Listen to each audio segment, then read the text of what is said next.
తిరుమల శ్రీవారిని పలువురు ప్రముఖులు నైవేద్య విరామ సమయంలో వారి వారి కుటుంబ సభ్యులతో పాటు కలిసి దర్శనం చేసుకున్నారు.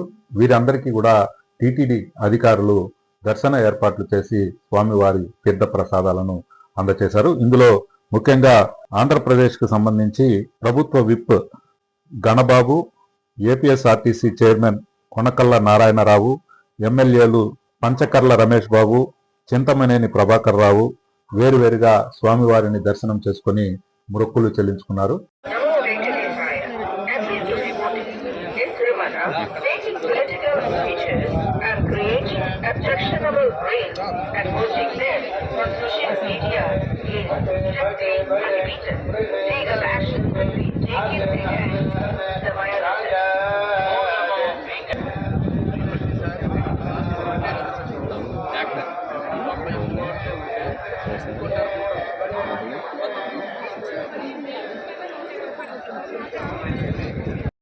తిరుమలై తిరుపతి దేవస్థానం హెచ్చరిக்கிறது.